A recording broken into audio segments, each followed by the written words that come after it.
দাদা নুনের প্যাকেট পাওয়া যাবে? ছোটু, দাদাকে একটা নুনের প্যাকেট দাও। একটা না, 100টা চাই। সামনের দোকান থেকে নিয়ে নিন। দাদা 100 প্যাকেট নুন পাওয়া যাবে? পাওয়া যাবে।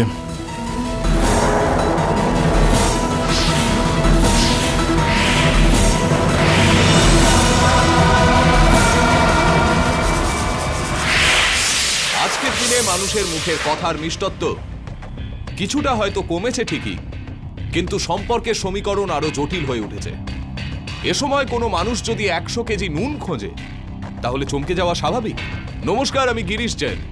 ক্রাইম অ্যালার্টের আজকের এপিসোডে আপনারা এমন একটা সত্যি ঘটনা দেখবেন যা মানুষের সঙ্গে মানুষের সম্পর্কের সমস্ত সমীকরণ উল্টে দেয়। কার ছিল এই লাশটা? আর সেই লাশের ওপর নুন কেন ছড়ানো হচ্ছিল? আর কে ছিল এই মহিলা? আর মঙ্গলসূত্র ছিঁড়ে সে কোন সম্পর্ক থেকে মুক্ত হতে চাইছিল? এই সমস্ত প্রশ্নের উত্তর পাওয়ার জন্য আমাদের কিছুটা পেছনে যেতে হবে। ঝাড়খণ্ডের একটি ছোট শহর হাজারিবাগের একটি উচ্চাকাঙ্ক্ষী মেয়ে মোনা, যে 15 দিন আগেই একটা নতুন চাকরি পেয়েছে। আর তারপর আপনার কোনো ধারণাই নেই টাকার কত ক্ষমতা থাকতে পারে মিস্টার সিনহা। টাকার বান্ডিল ওর মুখে ছুঁড়ে মারুন, তারপর দেখুন ও কি করে কাজ করে। আর কাল সন্ধ্যের মধ্যে এই কাজের সব রিপোর্ট চাই আমার। কামেন।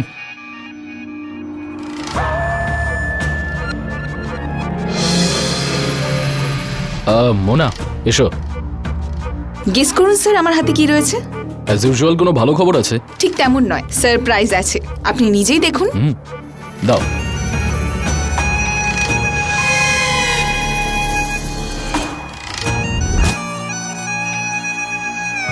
ওয়াও, আমাদের নতুন টেন্ডারটা পাস হয়ে গেছে। গ্রেট। তুমি জানো মোনা, এই ফাইলটা গত 2 বছর ধরে পেন্ডিং ছিল। তুমি সত্যিই আমার জন্য খুবই লাকি। Thank you sir. আমি ডিসাইড করেছি যে এত ভালো আর লাকি মেয়ে শুধুই আমার সেক্রেটারি হয়ে থাকতে পারে না। What happen? আই থিঙ্ক তোমার প্রমোশন পছন্দ নয়। না না স্যার, সেরকম কিছু নয়। হাজারিবাগের মতো একটা ছোট শহরে থেকে আসা মেয়েরা নিজের ছোট ছোট স্বপ্ন নিয়ে রাঁচির মতো বড় শহরে সেটাই তো পূরণ করতে এসেছে। তাহলে মোনা, আমি ভাবছিলাম যে তোমাকে প্রমোট করে আমি একটা নতুন পোস্ট দিয়ে দিই। আজ থেকে তুমি শুধুই আমার সেক্রেটারি নও, বরং তুমি শিবালিক গ্রুপ অফ কলেজের ডিরেক্টর অনিশ মিশ্রার ফ্রেন্ডও। কিন্তু স্যার আমি কাম অন, এই ধরনের ভালো সুযোগ কিন্তু বারবার আসে না।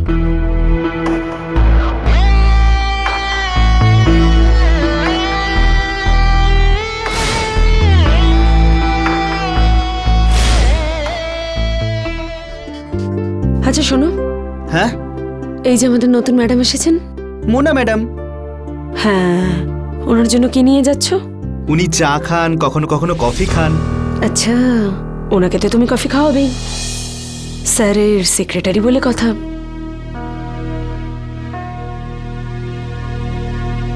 Madam, coffee. Thank you.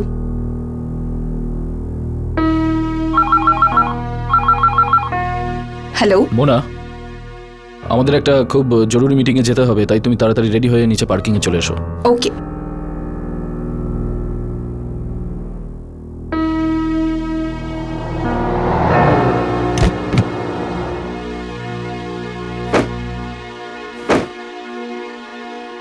Sir, আপনি তো বলেছিলেন মিটিংয়ে যাবেন, কিন্তু এটা কোথায় এলাম? মোনা, মিটিং এখানেই হবে। এসো না ভেতরে।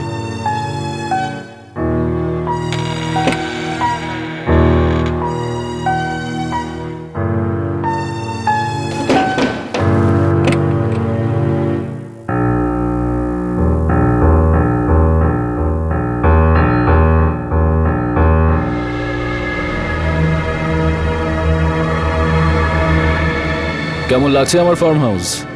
খুব সুন্দর স্যার। গত সপ্তাহেই কিনেছি আমি। বাট স্যার, আমরা এখানে মিটিং কার সঙ্গে করব? কারণ এখানে তো কেউ নেই। ডোন্ট ওয়ারি, ওনারা এক্ষুনি চলে আসবেন। একটা কাজ করা যাক, ওনারা আসার আগে আমাদের কাজগুলো সেরে ফেলি। তুমি বসো, আমি আসছি।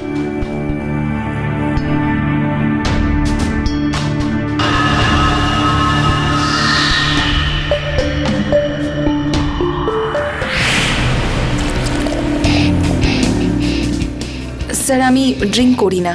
আই নো তুমি ড্রিঙ্ক করো না, কিন্তু একটা পেগ আমার সঙ্গে। Sorry sir. দেখো মোনা, তুমি তো জানোই যে আজকাল এসব করতেই হয়, এতে খারাপ কি আছে? একটা পেগই তো। না স্যার, আমার এসব পছন্দ নয়। তোমার এসব পছন্দ নয় নাকি আমার বন্ধুত্ব পছন্দ নয়? বলে দাও আমাকে। সেরম কোনো ব্যাপার নয় স্যার। তাহলে একটা পেগ নাও না, কিচ্ছু হবে না। চিয়ার্স।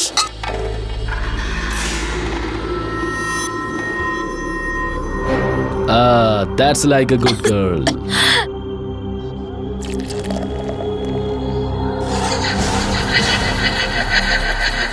Mona, another one. না স্যার, ওটা তো শুধু আপনার মন Don't রাখার worry, জন্য। কিচ্ছু হবে না, আমি আছি তো তোমার সঙ্গে। এ নাও।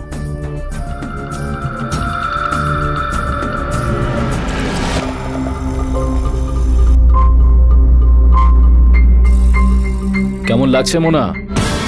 খুব ভালো লাগছে স্যার, খুব ভালো লাগছে। আপনি খুব ভালো স্যার। আমার সঙ্গে থাকলে তাহলে আরো ভালো লাগবে। আমার সঙ্গে থাকবে তো? হুম।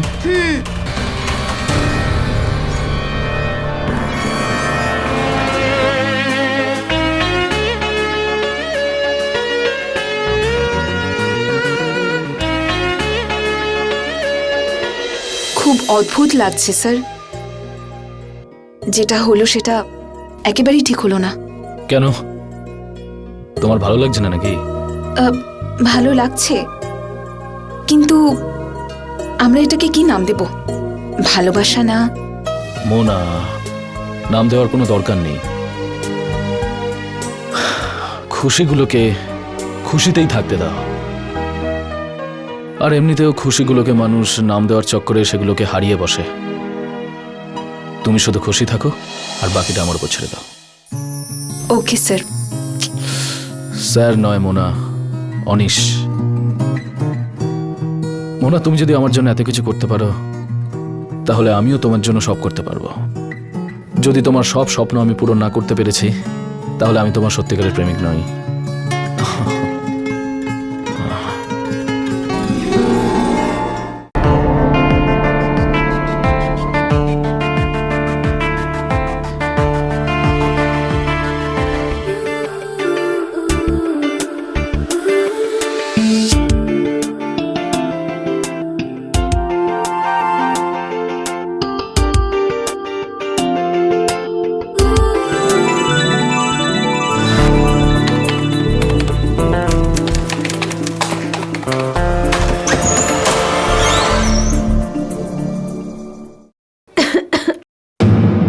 হ্যালো। আরে জয়া, তুমি হঠাৎ করে? হ্যাঁ, সারপ্রাইজ। তাহলে আমার সঙ্গে দেখা করার ইচ্ছা তোমাকে এখানে নিয়ে এসেছে নাকি সারপ্রাইজ দেওয়ার প্ল্যান ছিল? তুমি না যখন তখন যা খুশি বলে দাও। অ্যাকচুয়ালি সীমা আন্টির বাড়ি যাব, কিটি পার্টি আছে। ড্রাইভারকে বলো না আমাকে একটু ছেড়ে আসতে। হ্যাঁ হ্যাঁ, কেন নয়। স্ত্রী স্বামীকে আদেশ দিয়েছে আর স্বামী সেটা পালন করবে না, এটা হতে পারে? নো। মোনা, ড্রাইভারকে বলো যে নিচে গাড়িটা নিয়ে যেন ওয়েট করে, ম্যাডাম আসছে। এই যে ম্যাডাম, আপনার ইচ্ছে পূরণ হয়ে গেছে। ড্রাইভার নিচে গাড়ি নিয়ে ওয়েট করছে, ঠিক আছে? বাই। বাই।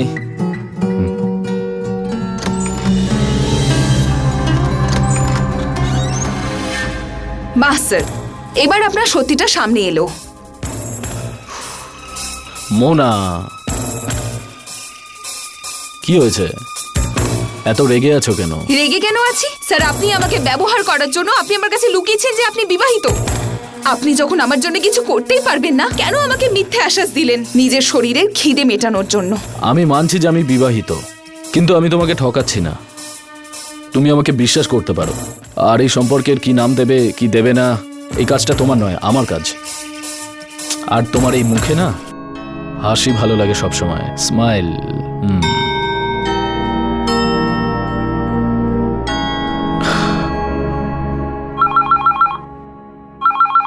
ইয়েস। কি? আরে পাঠাও ওকে ভেতরে, পাঠাও পাঠাও। ভাই অনিশ।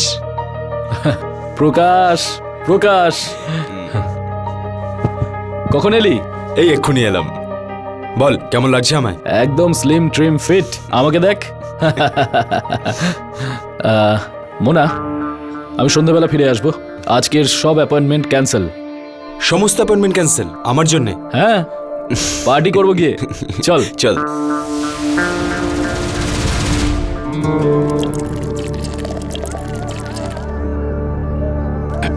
আর বল, দিল্লিতে তোর সব কেমন চলছে?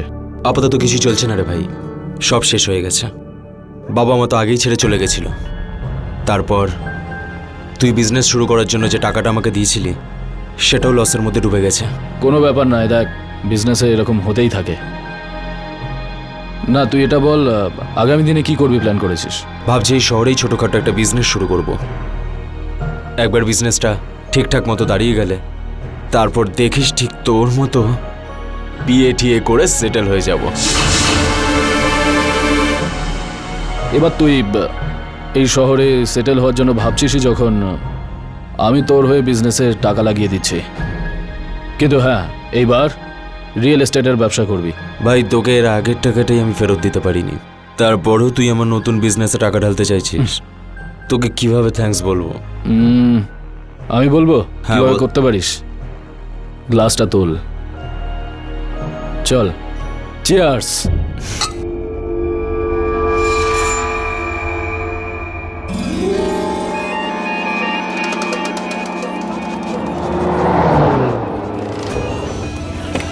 ওয়েলকাম। কংগ্রাচুলেশনস। আরে বৌদি আসেনি? হ্যাঁ, ওর আসারই কথা ছিল, কিন্তু হঠাৎ করে ওর শরীরটা খারাপ হয়ে গেল, তো এবার আমি চলে এসেছি।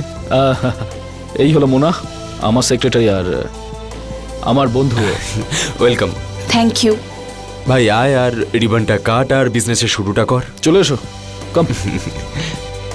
হ্যাঁ,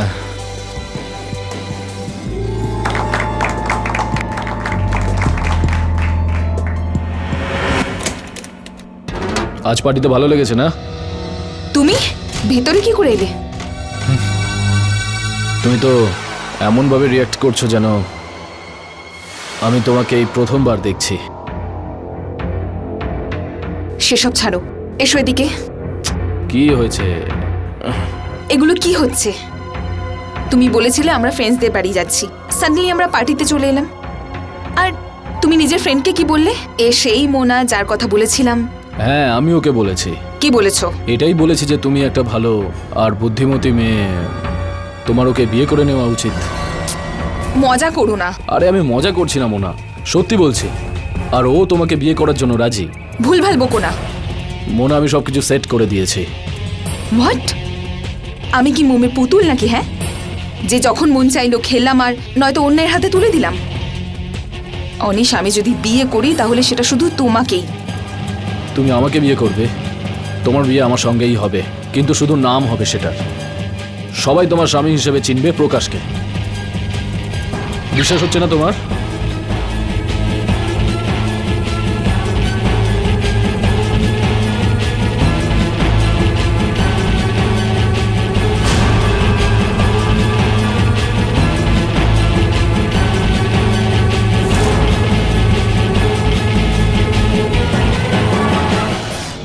ব্যাস, বিশ্বাস করলে তো? না, করবো না আমি বিশ্বাস। যতক্ষণ না তুমি ওই জয়াকে ডিভোর্স দিচ্ছ, তুমি আমাকে বিয়ে করবে না। আমি এরকম করতে পারবো না। কিন্তু কেন? কারণ জয়া মা বাবার একমাত্র কন্যা, আর ওনারা মারা যাওয়ার পর সব সম্পত্তির মালিক জয়াই হবে। দেখো, যতক্ষণ না আমি আমার লক্ষ্যে পৌঁছতে পারছি ততক্ষণ আমি ওকে ডিভোর্স দিতে পারবো না। তুমি তার মানে ততক্ষণ পর্যন্ত আমাদের এই মিথ্যে জীবন কাটাতে হবে। কারণ মোনা, আমাদের এরম করলে দুজনেরই লাভ হবে। যতক্ষণ এসব হয়ে না যাচ্ছে ততক্ষণ তুমি আমার ভালোবাসার চিহ্নকে লুকিয়ে রাখবে এই সমাজ থেকে। কেন অনিশ, কেন করছো এরকম? তুমি তো জানো না, তোমার থেকে দূরে যাওয়ার কথা ভাবলেও আমার ভয় করে। তোমার জন্য আমি সবাইকে ছাড়তে পারি, কিন্তু তোমাকে কখনো আমার থেকে আলাদা করতে পারবো না, কখনো না। স্বার্থপরতা আর অন্ধবিশ্বাসের ওপর গড়ে ওঠা সম্পর্কের আয়ু কম আর পরিণাম সাংঘাতিক হয়। মোনার স্মৃতিতে অনিশের নামে সিঁদুর তো মুছে গেছিল, আর খুব তাড়াতাড়ি ও প্রকাশের মতো একজন স্বামীও পেয়ে গেল, যার আড়ালে ও নিজের এই অবৈধ সম্পর্কগুলোকে সবার থেকে লুকোতে পারত।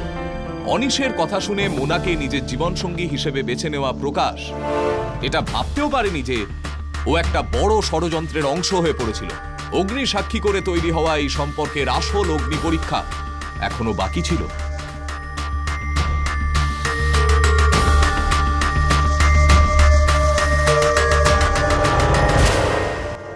আমার মনে হয় যে এদের দুজনের প্যারেন্টসের ভূমিকা আমাকেই পালন করতে হবে।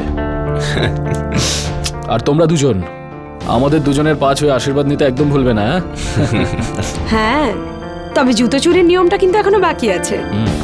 এই যে প্রকাশ, তৈরি হয়ে থেকো কিন্তু, খুব কম টাকায় কিন্তু ছাড়বো না।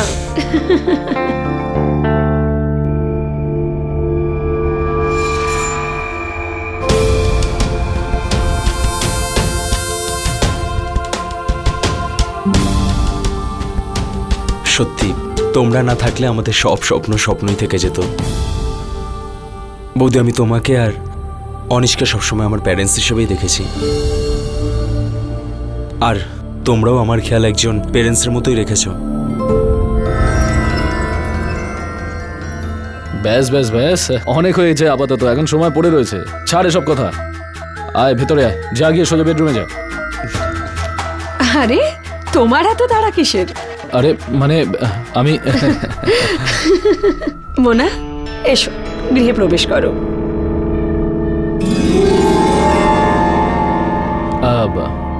তুমি গিয়ে ছেড়ে এসো। তাহলে খুশি? এবার নতুন জীবনের সূচনা কর। শোনো, তুমি বাড়ি যাবে নাকি এদের মধ্যে পথের কাঁটা হয়ে থাকবে? প্ল্যানটা কি? আরে না না, চল তাহলে আমরা আসি। ঠিক আছে, বাই।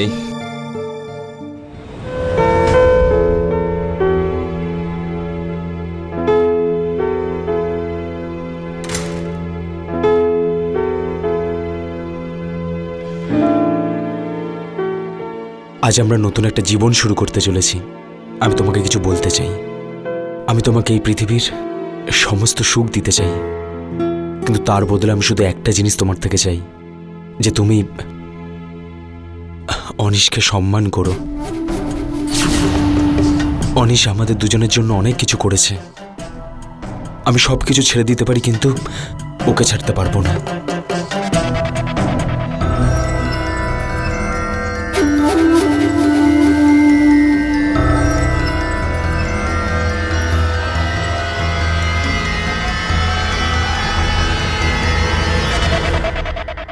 এখানে তো দুধ রাখা আছে।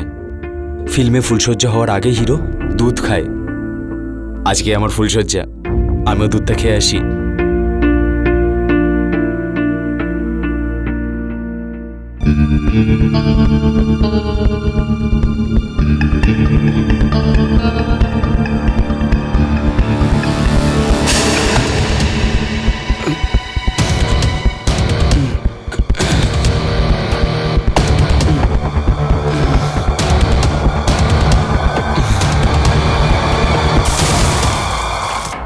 প্রকাশ, প্রকাশ, প্রকাশ ওঠো। হ্যালো অনিশ, প্রকাশের কি হলো দেখো। ভয় পেও না, ও ঘুমিয়ে পড়েছে। আমি ওর দুধে ঘুমের ওষুধ মিশিয়ে দিয়েছিলাম। এবারে তুমিও শুয়ে পড়ো তাড়াতাড়ি, আর মানডেতে দেখা হবে অফিসে।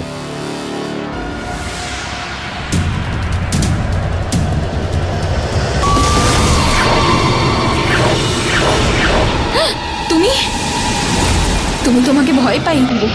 কেন, কি হয়েছে? তুমি ভয় পেয়ে যাও কেন? এই নাও তোমার ব্রেকফাস্ট, আমি নিজে বানিয়েছি তোমার জন্যে। আজ থেকে রোজ সকালে আমি নিজের হাতেই ব্রেকফাস্ট বানাবো আর নিজের হাতেই খাওয়াবো। আমি এখনো ব্রাশও করিনি। তাতে কি হয়েছে? আপনার আদেশ শিরোধার্য ম্যাডাম। ব্রাশ করোনি তুমি? ব্রাশ আমি করিয়ে দিচ্ছি।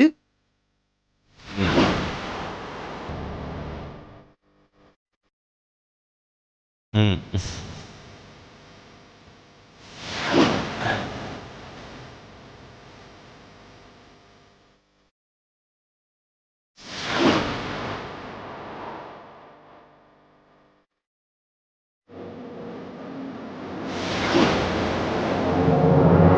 প্রকাশ,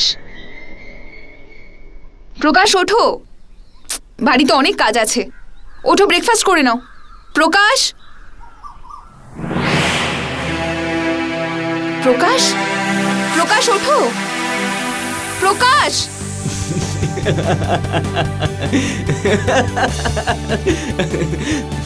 ভয় পেয়ে গেছো তো? আচ্ছা আচ্ছা ঠিক আছে, আমি জাস্ট 2 মিনিটে রেডি হয়ে আসছি। হ্যাঁ, মোনার সঙ্গে অনিশের এই অবৈধ সম্পর্ককে পৃথিবীর কাছে লুকোনোর জন্য অনিশ প্রকাশকে একটা খুঁটির মতো ব্যবহার করলো, কিন্তু ও এটা বুঝতে পারেনি যে একদিন ওর এই চালে ও নিজেই মাত হয়ে যাবে। প্রকাশের সততা আর ভালোবাসা মোনার মনে এমন একটা গভীর ছাপ রাখলো যে ও সবকিছু ভুলে প্রকাশের হয়ে গেল। এই নতুন জীবনে ও এমন হারিয়ে গেল যে ও ভুলেই গেল এই সবকিছু আসলে একটা নাটক, যেটা শেষ হওয়ার সঙ্গেই ওর ফেলে আসা অতীত আবার ওর দরজায় এসে কড়া নাড়বে।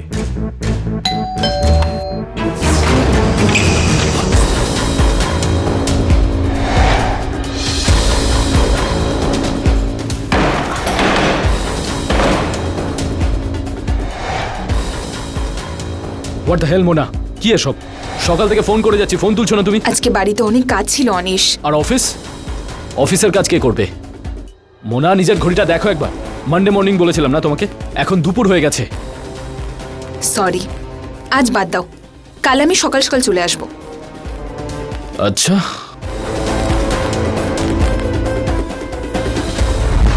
কোথাও এমন নয় তো যে প্রকাশকে তোমার ভালো লেগে গেছে?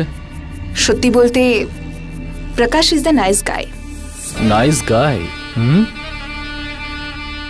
ছাড়ো, প্রকাশ চলে আসবে। সন্ধ্যের আগে আসবে না, আমি ওকে কাজে পাঠিয়েছি। তুমি শুধু আমার প্রশ্নগুলোর উত্তর দাও।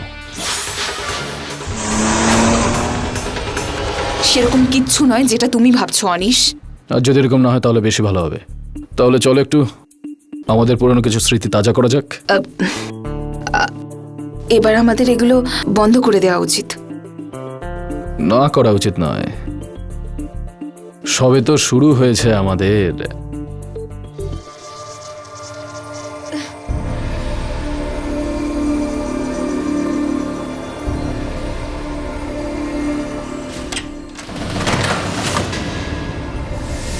আরে অনিশ, তুমি আরে এই দেখো, আমি তো মোনাকে সারপ্রাইজ দিতে এসেছিলাম, উল্টে আমি সারপ্রাইজ হয়ে গেলাম। তুই শর্মার সাথে দেখা করে খুব তাড়াতাড়ি চলে এলি। ভাই শর্মাও না, একটা অদ্ভুত লোক। লাস্ট মোমেন্টে কল করে বলছে কালকে এসো, তাই বাড়ি চলে এলাম। অ্যাকচুয়ালি মোনার সাথে মুভি দেখার প্ল্যান ছিল।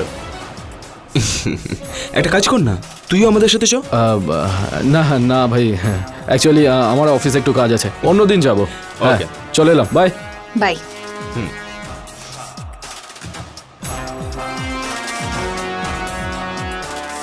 তাড়াতাড়ি রেডি হয়ে নাও, নাহলে মুভি শুরু হয়ে যাবে।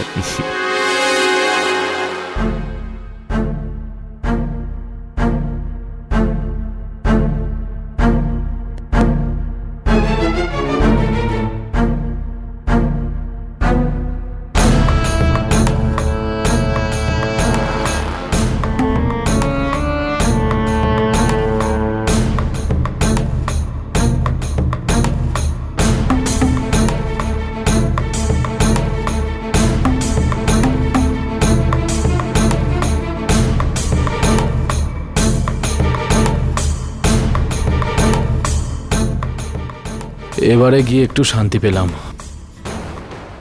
তোমাকে ছাড়া না বাড়িতে এক মুহূর্ত ভাল লাগে, আর না এই অফিসে। মাঝে মাঝে মনে হয় তো যে ওই প্রকাশের সাথে তোমার বিয়ে দিয়ে খুব বড় ভুল করেছি আমি। কোনো কাজ আছে আমার? এরম ভাবে তুমি আমার সঙ্গে বিহেভ করছো কেন? ও বুঝেছি, রেগে আছো। চলো ঠিক আছে, আজকে আমি তোমার সব রাগ দূর করে দেবো। প্রকাশকে ফোন করে বলে দেবো যে তুমি আজকে বাড়িতে ফিরবে না। কেন? কারণ আজকে আমরা আমাদের ফার্ম হাউসে যাব। আজ না, আজ আমার শরীরটা ঠিক নেই। এটা কি স্ত্রীর মতো ব্যবহার করছো তুমি? মোনা, তুমি পাল্টে গেছো। কোথাও এরম নয় তো তুমি আমাকে ঠকাচ্ছ? সেরকম কিচ্ছু নয়, তুমি ভুল বুঝছো। এরকম কিছু না হলে ফোন করো, কারণ যদি আমি ফোন করি না তুমি প্রবলেমে পড়ে যাবে।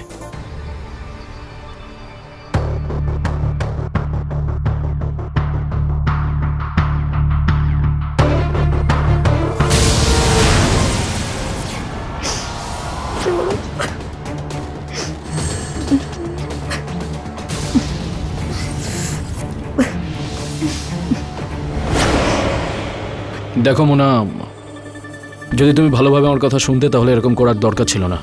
আমার তোমার উপর এরকম জোর খাটাতে ভালো লাগে না। কি করব মোনা, তোমাকে ছাড়া আমি থাকতে পারি না।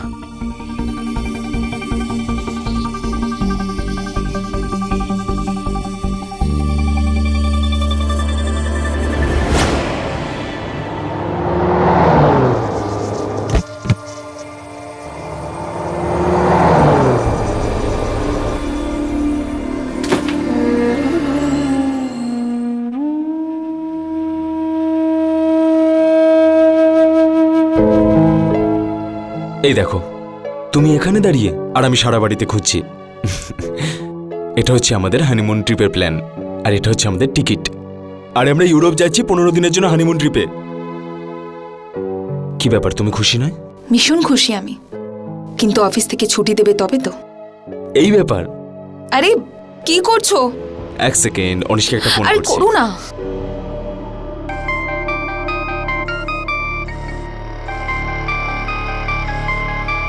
হ্যাঁ প্রকাশ, বল। আমি হানিমুন ট্রিপের জন্য 15 দিন ইউরোপে যাচ্ছি। এক সেকেন্ড, আমি ফোনটাকে লাউড স্পিকারে করছি। হ্যাঁ অনিশ, বল। হ্যাঁ প্রকাশ, দেখ এটা এখন পসিবল নয়। অ্যাকচুয়ালি আমি নিজে 15 দিনের জন্য চেন্নাইতে যাচ্ছি, একটা বিজনেস মিটিংয়ের ব্যাপারে। মোনাও আমার সঙ্গেই যাবে। তুই একটা কাজ কর, তোর প্ল্যানটা চেঞ্জ কর। ঠিক আছে, টেক কেয়ার, এনজয় ইয়োরসেলফ।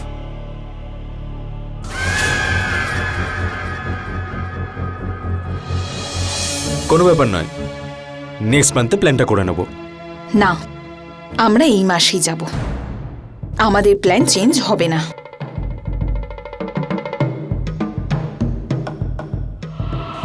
তুমি যখন যেটা বলেছো আমি করেছি, তোমার হাতের কাঠের পুতুল হয়ে নেচেছি, কিন্তু আর নয়। আর আমি খুব ভালোভাবে জানি যে তুমি চেন্নাইয়ের বাহানায় আমায় অন্য কোথাও নিয়ে যাবে। এবার আমি তোমার আর কোনো নোংরা খেলার অংশ হতে পারবো না। এটা হলো আমার রেজিগনেশন লেটার। আজকের পর আমার পথের কাটা একেবারে হবে না। মনে হচ্ছে তোমার স্বামীকে আমাদের দুজনের রোমান্টিক গল্প শোনানোর সময় এসে গেছে। আসলে ওরও তো জানা উচিত যে সতী সাবিত্রী সেজে থাকা এই মহিলার আসল চরিত্র কিরকম। তার মানে তুমি আমাকে এখন ব্ল্যাকমেল করবে? হ্যাঁ, আর আমিও তো করতে চাই না, কিন্তু তুমি তো কোনো রাস্তাই ছাড়োনি মোনা। আর এমনিতেও আজ প্রকাশ বাড়িতে নেই, তাহলে চলো।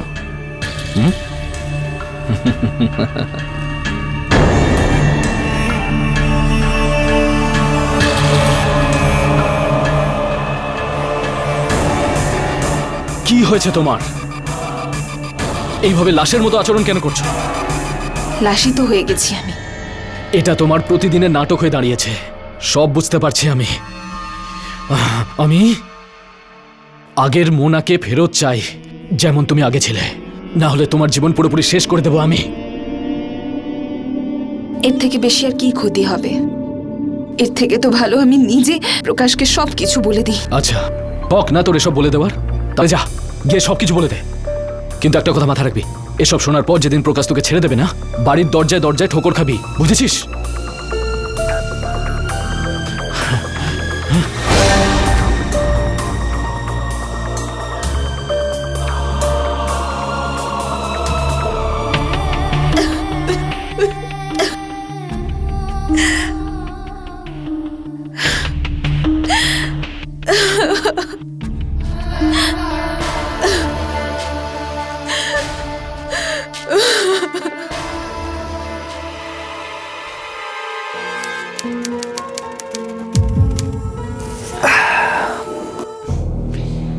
কেমন আছো মোনা? এখনো তুমি ওই ব্যাপারটা নিয়ে আপসেট রয়েছো। আমি তো তোমাকে আগেই বলেছিলাম যে নেক্সট মান্থে আমরা হানিমুনে যাব। অনিশ না বলে দিয়েছে। দেখো, যদিও না বলে থাকে তাহলে নিশ্চয়ই ভেবেচিন্তে কিছু বলেছে। ও কি আমাদের খারাপ চায় নাকি? খুব বিশ্বাস করো না তুমি ওকে? নিজের থেকেও বেশি, আর আমাকে ভগবানের থেকেও বেশি। কিন্তু এসব কেন জিজ্ঞেস করছো? আরে তুমি কাঁদছো কেন? আর যদি তোমার বিশ্বাস কখনো ভেঙে যায়, কি করবে তুমি? পরিষ্কার করে বলো না, এরকম হেয়ালি কেন করছো?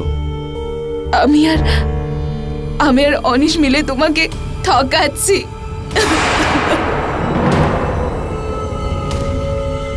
ঠকাচ্ছ? ঠকাচ্ছ মানেটা কি? আমার আর অনিশের মধ্যে অবৈধ সম্পর্ক আছে। ও একদম ওরকম নয় যেটা তুমি ভাবো, আর না আমি ওরকম যেমনটা তুমি ভাবো।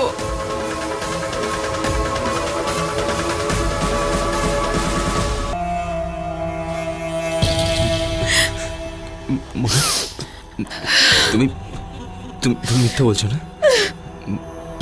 তুমি সত্যি বলছো না, তাই না? দেখো, এরকম যদি কিছু থাকতো তাহলে অনিস তোমার বিয়ে আমার সঙ্গে কেন করাতো? সেটাই তো ওর চাল ছিল। ওর চাল ছিল যে তোমার সঙ্গে বিয়ে দিয়ে ও আমার সঙ্গে সে সব কিছু করে যাবে, যে অধিকারটা শুধু শুধু একটা স্বামীর থাকে।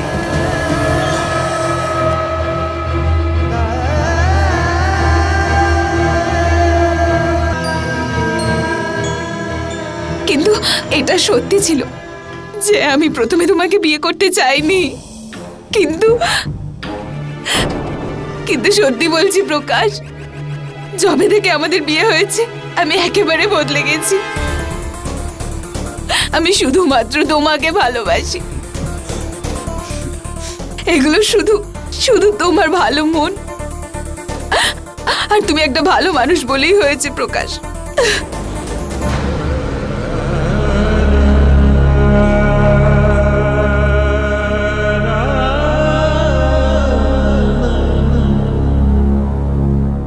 আমি আর পারছি না, প্লিজ আমাকে বাঁচাও, প্লিজ আমায় বাঁচাও।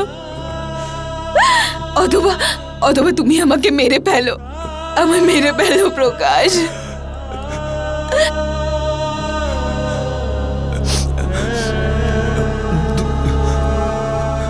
একটা রাস্তা আছে, দেখো, আমি কথা বলবো অনিশের সাথে, অনিশকে আমি বোঝাবো।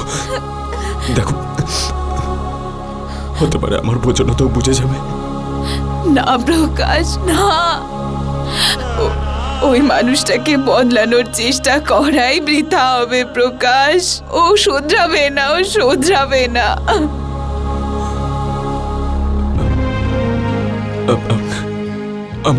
আমাদের একবার চেষ্টা করতেই হবে।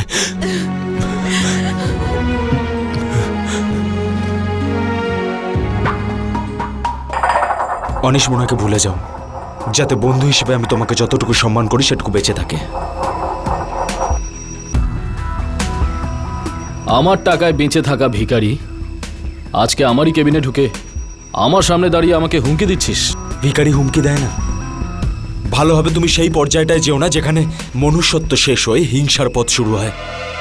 প্রকাশ, সারা দেশে আমার ব্যবসা ছড়িয়ে আছে, আর তোর মতো হুমকি দেওয়ার লোক আমি রোজ পাই। আর রইল অধিকারের প্রশ্ন, তো মোনার ওপর না তোর অধিকার ছিল, আছে, আর না কখনো থাকবে। টাকা চাই তো তোর? যত টাকা চাস নিয়ে নে, আর আমাদের দুজনের রাস্তা থেকে সরে যা। অনিশ, মোনা আমার ওয়াইফ, ওকে আমি ছেড়ে দিতে পারবো না। মোনা তোর বউ ঠিকই, কিন্তু গলায় মঙ্গলসূত্র আমার নামের পড়ে, ওর সিঁথিতে সিঁদুর আমিই পরিয়েছি। দুদিন আছে তোর কাছে, সরে যা আমাদের রাস্তা থেকে তুই, না হলে তোকে সরানোর 1000টা রাস্তা জানা আমার। তাহলে তুই আমার কথা শুনবি না? প্রশ্নই ওঠে না। ঠিক আছে, তোর যেটা ভালো মনে হয় তুই কর, আর যেটা আমার ভালো মনে হয় সেটা আমি করব।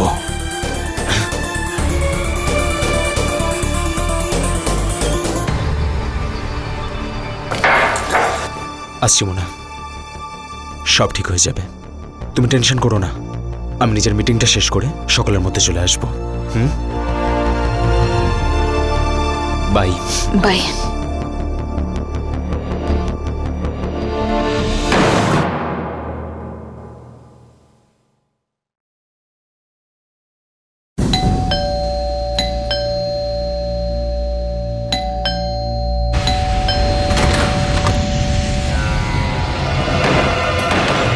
তুমি তুমি এখানে কি করছো?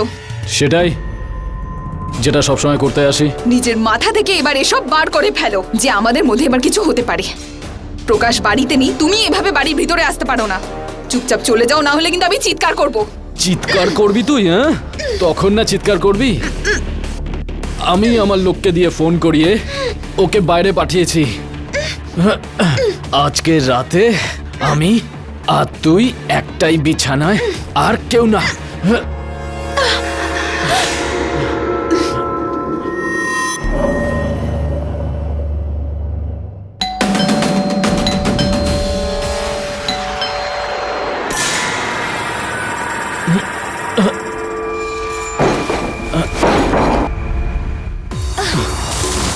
অনিশ, ভালো হবে না বলে দিচ্ছি। অনিশ, সরো। মোনা, মোনা, প্রকাশ! অনিশ, ছাড়ো আমাকে, ছাড়ো আমায়। মোনা, দরজা খোলো মোনা।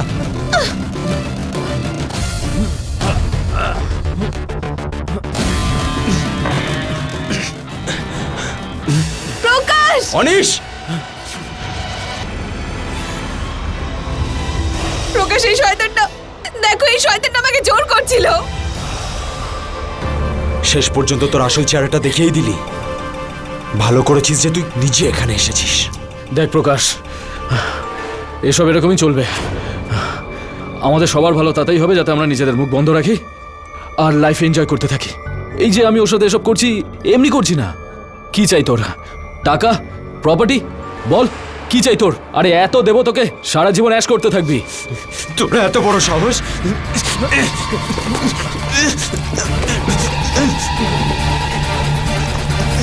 ছাড়, ছাড় প্রকাশকে।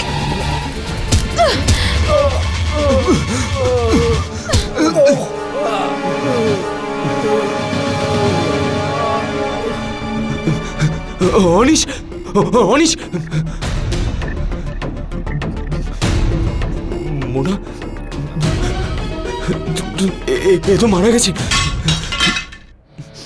প্রকাশ, আমি আমি জেনে বুঝে করিনি প্রকাশ, সত্যি বলছি। তুমি কিচ্ছু করনি, তুমি কিছু করনি। সব ঠিক আছে। আমিও লাস্টটার একটা ব্যবস্থা করছি।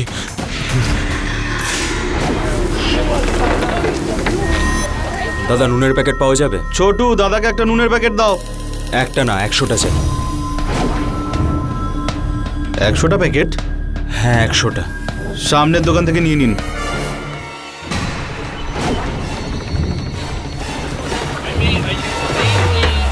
দাদা, 100 প্যাকেট নুন পাওয়া যাবে? পাওয়া যাবে।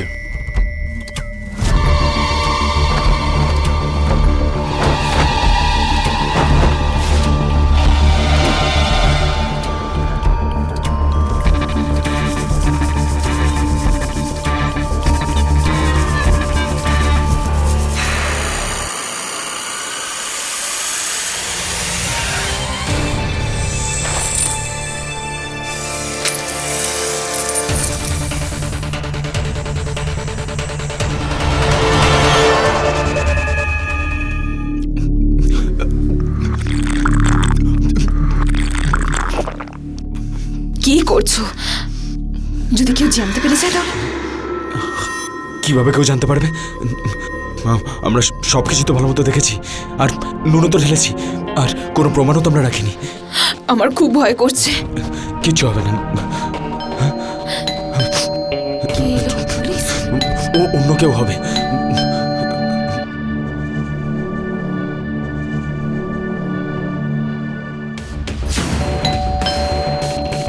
প্রকাশ, প্রকাশ, মোনা, মোনা, এটা বৌদি। প্রকাশ, বৌদি, তুমি এত সকালে? তোমাকে ফোনে না পেয়ে আমি চলে এলাম।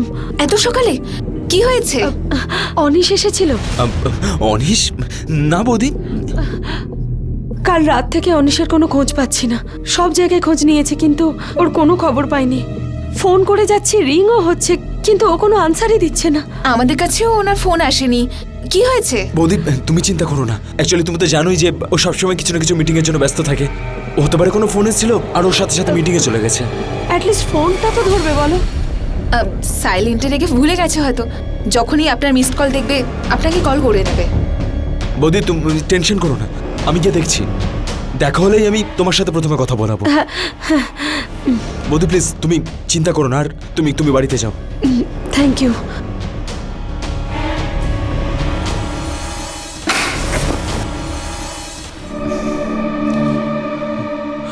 মোনা, বৌদি আবার পুলিশকে ফোন করবে না তো?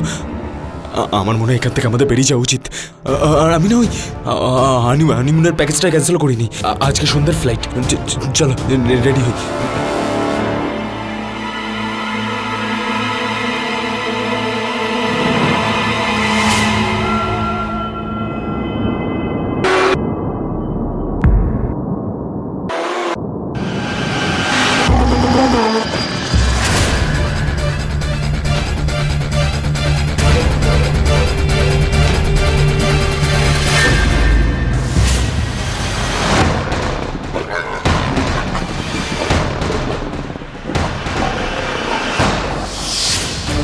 পাসপোর্ট? তুমি তোমার জিনিসগুলো সাবধানে রাখো না কেন?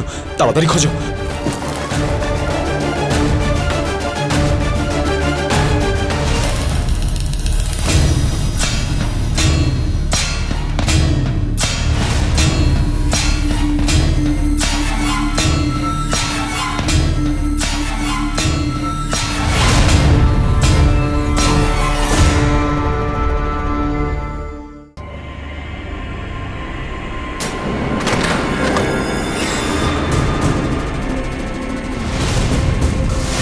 বৌদি ওই আমরা তো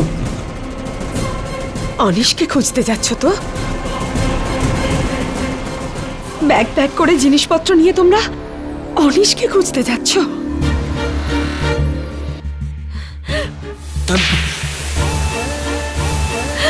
কোথায় আমার অনিশ? বলো, কোথায় আমার অনিশ?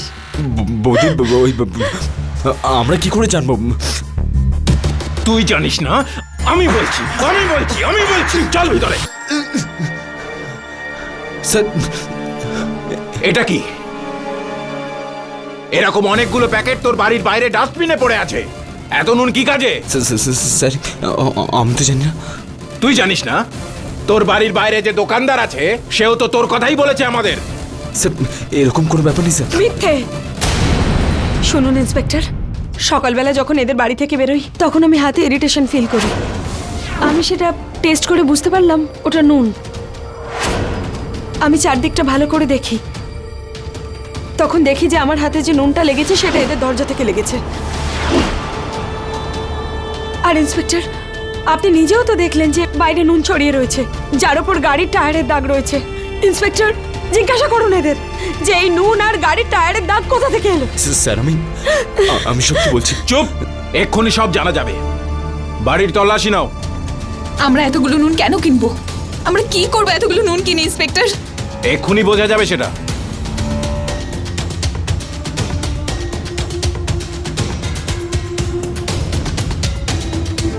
স্যার ভেতরে মেঝেতে অনেক নুন পড়ে রয়েছে। স্যার ওটা আমার হাত থেকে পড়ে গেছে হয়তো স্যার। হাত থেকে পড়ে গেছে? হাত থেকে পড়ে গেছে? হ্যাঁ? আর যদি একটাও মিথ্যে কথা বলিস তাহলে এত মারবো যে আর কথাই বেরোবে না মুখ থেকে। বল অনিশ কোথায়? বল। আমি বলছি ইন্সপেক্টর, আমি মেরেছি অনিশকে।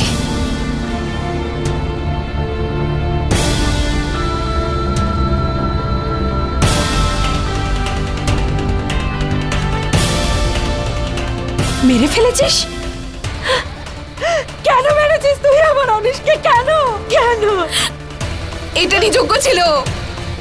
ওই শয়তানটা আমার জীবনটা নষ্ট করে দিয়েছে।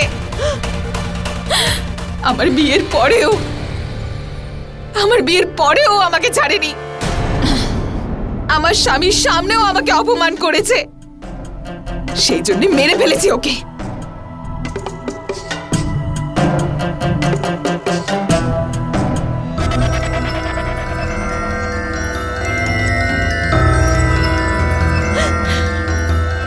নিয়ে চলো ওদের।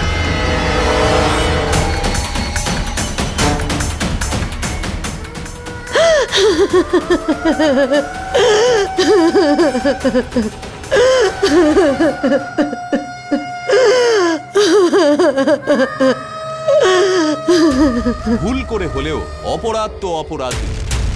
অজান্তে হলেও অনিশকে খুন করে প্রকাশ আর মোনা আইন নিজেদের হাতে তুলে নিয়েছিল। অজান্তে ঘটা এই অপরাধের বদলে মোনা আর প্রকাশ জয়ার সঙ্গে এ ব্যাপারে কথাও বলতে পারত, অথবা তারা পুলিশকেও অনিশের ব্যাপারে বলতে পারত, কিন্তু তারা এরকম করেনি। অনেক সময় আমরা অপরাধকে লুকোনোর জন্য অজান্তেই সেই অপরাধের শিকার হয়ে তার ভাগীদার হয়ে পড়ি। আদালত ৩০২ ধারা অনুযায়ী অনিশকে খুন করার অপরাধে মোনাকে যাবজ্জীবন কারাদণ্ডের শাস্তি দেয়। প্রকাশের মিথ্যে বলা আর পুলিশকে বিভ্রান্ত করার অপরাধে ২ বছরের কারাদণ্ড হয়। নিজের লোভের কারণে মানুষ আর সম্পর্ক নিয়ে খেলা করার পরিণামে অনিশকে নিজের জীবন দিতে হলো। এই ঘটনা আমাদের শিক্ষা দেয় যে সম্পর্কের মর্যাদা বজায় রেখেই তার মধ্যে খুশি খুঁজতে হবে, না হলে হয়তো একদিন সম্পর্কের ওপরে মানুষের বিশ্বাসই চলে যাবে। এর সঙ্গেই আমি গিরিশ জৈন ক্রাইম অ্যালার্টের এই এপিসোডে আপনাদের থেকে বিদায় নিচ্ছি। আবার দেখা হবে এরকমই একটা সত্যি ঘটনা নিয়ে। ততক্ষণ be alert, be safe.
Sir, কে খবর দিয়েছিল?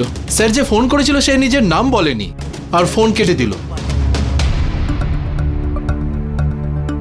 কিন্তু স্যার আমি একে চিনি, এর নাম হলো ভোলু। মাত্র ২ মাস আগেই ও জামিনে ছাড়া পেয়েছিল। আর স্যার এ মারপিট, চুরিচামারি আর নেশার কারবারের জন্য অনেকবার একে জেলে ভরা হয়েছে। আর স্যার ওর না নেশার প্রতি আসক্তি ছিল। আর স্যার আমার তো মনে হয় নেশার ওভারডোজের জন্যই ওর প্রাণটা গেছে।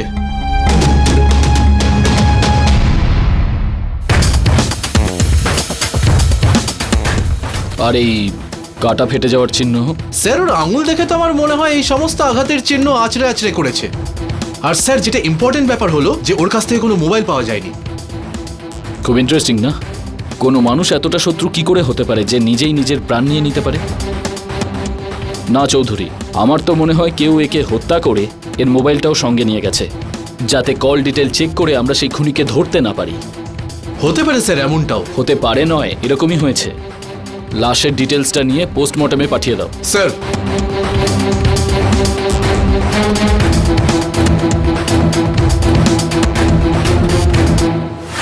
ভোলু সমাজের নিম্ন স্তরের একজন গরিব আর অনাথ মানুষ ছিল। পুলিশের রেকর্ড অনুযায়ী ছোটবেলা থেকেই অপরাধমূলক কাজকর্মের সঙ্গে জড়িত ভোলুর মৃত্যুতে কারোর কিছু যায় আসে না। কিন্তু পুলিশের এটা জানা খুব জরুরি ছিল যে ভোলুর মৃত্যু ঠিক কিভাবে ঘটল। ও কি সত্যি ড্রাগের ওভারডোজের শিকার হয়েছিল, নাকি ওর মৃত্যুর পেছনে অন্য কোনো কারণ ছিল? এটা কি শুধু একটা দুর্ঘটনা ছিল, নাকি ভেবেচিন্তে করা খুনের ষড়যন্ত্র? নমস্কার, আমি গিরিশ জৈন। ক্রাইম অ্যালার্টের আজকের এপিসোডের এই ঘটনা ভোপালের ভাইরোপুরের। ভোলুর মৃত্যুর খবর পেতেই পুলিশ তদন্ত শুরু করে দেয়। কিন্তু এই কেসটা এমনই জটিল ছিল যে পুলিশ নিজেই হতভম্ব হয়ে পড়ে। কি মনে হলো ডক্টর তিওয়ারি, ভোলুর মৃত্যুর কারণ কি? ইন্সপেক্টর স্যার, আপনি তো জানেন যে পোস্টমর্টমের রিপোর্ট আসতে একটু দেরি হয়, কিন্তু আমি আন্দাজ করে আপনাকে এটা বলতে পারি যে ভোলু ড্রাগের ইঞ্জেকশন নেওয়ার আগে অনেক বেশি দেশি মদ খেয়েছিল। ড্রাগসের শেষেগুলো পরীক্ষা করে জানা যায় ওর মধ্যে জম্বি নামের ড্রাগ রয়েছে, যেটা খুবই ভয়ানক। মনে হয় সেই কারণেই ও মারা গেছে। আরে আপনারা বুঝতে কেন চাইছেন না? আমার দিদি না কথা বলতে পারে আর না চলাফেরা করতে পারে। কত 1.5 মাস ধরে হসপিটালের বেডে শুয়ে আছে একটা লাশের মতো, আর কেউ ঠিকঠাক দেখাশোনা পর্যন্ত করে না। আর আপনারা বলছেন আমি ওকে এখান থেকে নিয়ে যাব? আপনারা মানুষ নাকি জানোয়ার? হ্যাঁ, আপনারা বুঝতে চাইছেন না কেন? যতক্ষণে না ও নিজের পায়ে দাঁড়াতে পারে তার আগে আমরা কি করে ওকে নিয়ে যাব এখান থেকে? কি করে বলুন এবার? Please silence. এটা একটা হসপিটাল। কি হয়েছে আমাকে বলুন। আপনি বলছেন এটা হসপিটাল? হসপিটালে তো পেশেন্টদের দেখাশোনা করা হয়, তাই না? আর এখানে আমার দিদি 1.5 মাস ধরে অ্যাডমিট আছে, কেউ ঠিকমতো দেখাশোনা পর্যন্ত করছে না। আর এখন ওরা বলছে যাতে এখান থেকে ওকে নিয়ে যাই। বলুন কি করে নিয়ে যেতে পারি স্যার ওকে? উনি কি বলছেন? স্যার, এতে আমাদের কোনো দোষ নেই। যখন যখন মেডিসিন আর ইনজেকশন দেওয়ার কথা আমরা দিয়ে দিই। দেখুন 24 ঘন্টা কোনো পেশেন্টের কাছে তো দাঁড়িয়ে থাকতে পারি না, আরও তো পেশেন্ট রয়েছে আমাদের, না? আমরা কি করব স্যার? যতক্ষণ ও চলাফেরা করতে পারছে আমরা ওকে এই অবস্থা এখান থেকে কি করে নিয়ে যেতে পারবো? কি করে নিয়ে যাব? শুনুন, আপনাদেরকে প্রত্যেক রোগীকে ভালো করে দেখা উচিত, এটা আপনাদের কর্তব্য। আর যতক্ষণ না ডক্টর পেশেন্টকে পুরোপুরি সুস্থ না বলে ডিসচার্জ করে দিচ্ছে ততক্ষণ। ঠিক আছে sir. Thank you sir, thank you so much. Okay, চলো বাবা।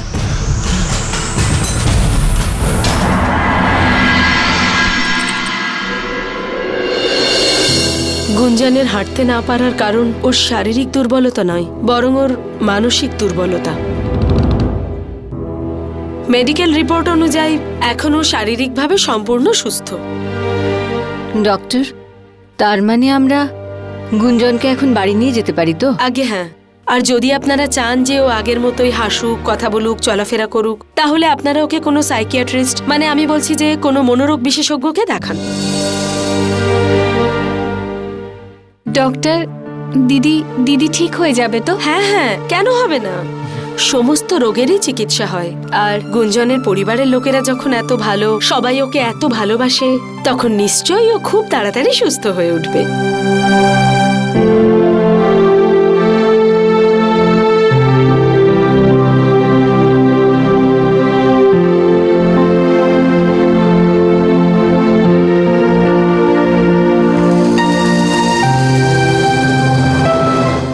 এত সুখের সংসার ছিল, সেই জন্যই নজর লেগে গেল। কত সুন্দরভাবে কথাবার্তা বলতো আমার মেয়েটা। মা, মা বাঁচাও আমায় দিদির থেকে। আরে কি হয়েছে? এই কাঞ্চন, আরে মা দেখো না, তখন থেকে দিদি জ্বালাচ্ছে আমাকে। কেন গুঞ্জন, কেন বিরক্ত করছিস ওকে? মা আমি কোথায় জ্বালাচ্ছি? তুমি দেখো ওই আমাকে জ্বালাচ্ছে। আচ্ছা মা, ওকে জিজ্ঞেস করো কার সাথে কথা বলবে এখনো। আমি যার সাথে ইচ্ছা কথা বলি, তোর তাতে কি? আর মা তুমি তো সব জানো, বলো। আরে তোর মা আমি, মেয়ের ব্যাপারে সবকিছু আমি জানি। আর আমি তোমার ব্যাপারেও। তোমরা দুজনে তো আমার চোখের মণি, এক গুঞ্জন আর এক কাঞ্চন। মা প্লিজ কান্নাকাটি করো না। যদি তুমি এভাবে ভেঙে পড়ো তো দিদি কি করে ঠিক হবে? দিদিকে সাহস কে জোগাবে?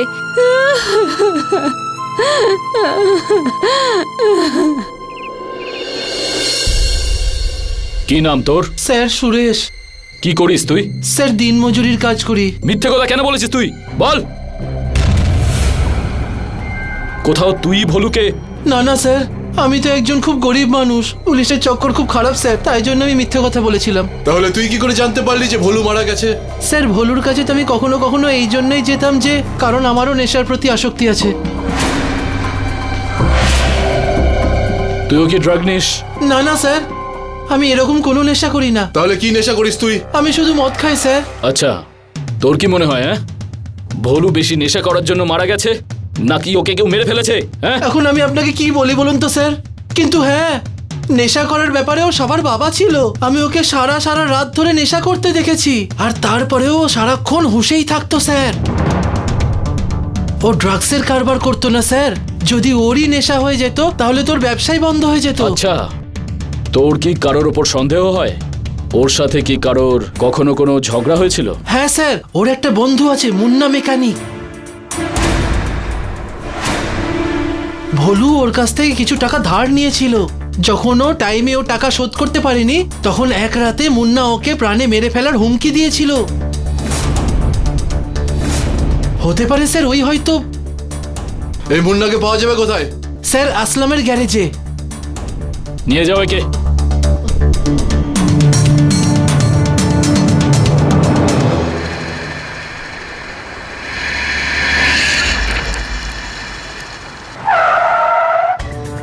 আরে খান্না স্যার, আরে কি কথা বলছেন আপনি? আজ পর্যন্ত কি এরকম হয়েছে যে আপনাকে ডেট দিয়েছে আর টাইমে গাড়ি ডেলিভার হয়নি? আপনি চিন্তা করবেন না, গাড়ি ঠিক সময়ে পৌঁছে যাবে। এক মিনিট, আমি আপনাকে ফোন করছি। এই মুন্না কি এখানেই কাজ করে নাকি? হ্যাঁ হ্যাঁ হ্যাঁ, এখানেই কাজ করে। ও কোথায়? এখানেই গাড়ির কাজ করছে স্যার। চলো দেখাও। চলুন।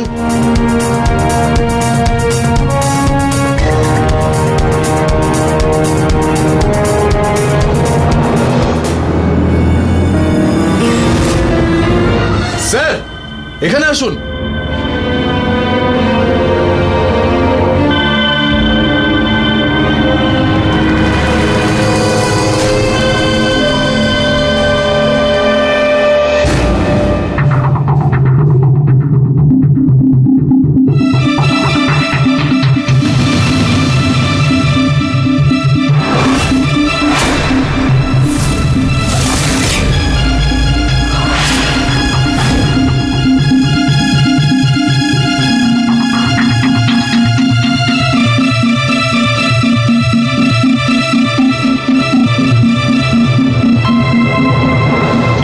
স্যার মনে হচ্ছে ও মদ খেয়ে কাজ করছিল, তাই জন্যই এই দুর্ঘটনাটা ঘটেছে। না স্যার, ও এটা ঠিক যে ওর নেশার প্রতি আসক্তি ছিল, কিন্তু কাজের সময় ও কোনোদিন মদ ছুঁয়েও দেখতো না। কাল রাত্রে আমি ওকে বলেছিলাম এই গাড়িটার কাজ করার জন্য। আচ্ছা এটা বলো, এর কাছে মোবাইল ছিল? হ্যাঁ স্যার ফোন করো। ছিল। হ্যাঁ স্যার।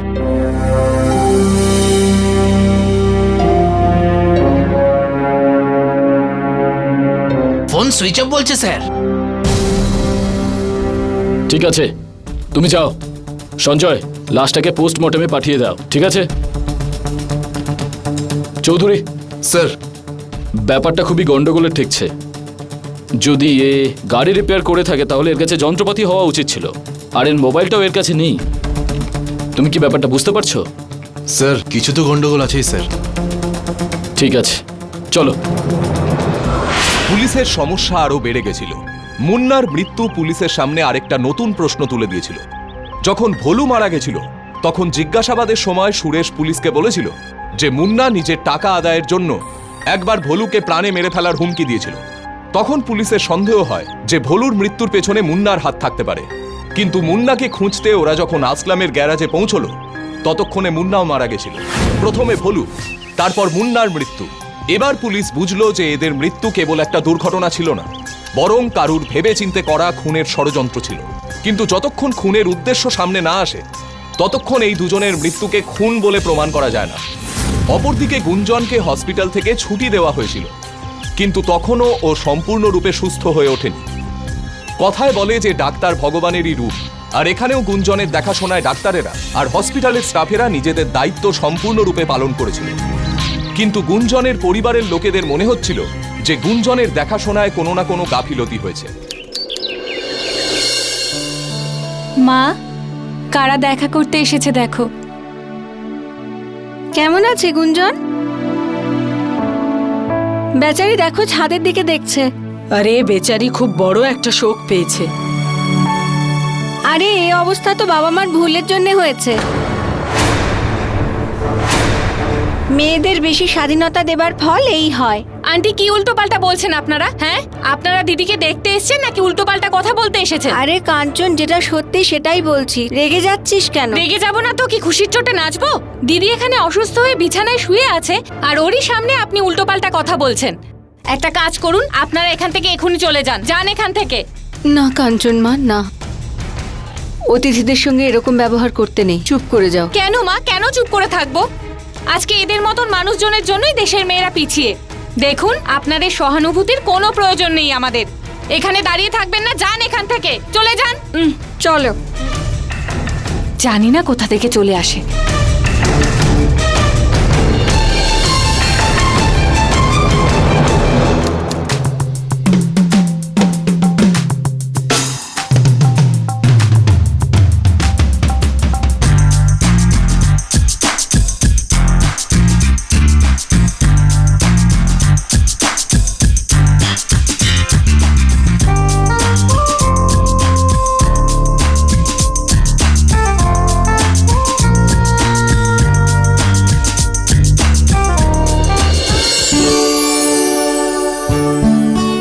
কি ব্যাপার বলতো দিদি, আজকে খুব খুশিতে আছিস কেন? আমার খুশিতে কি তুই খুশি নোস? তোর কি দুঃখ হচ্ছে?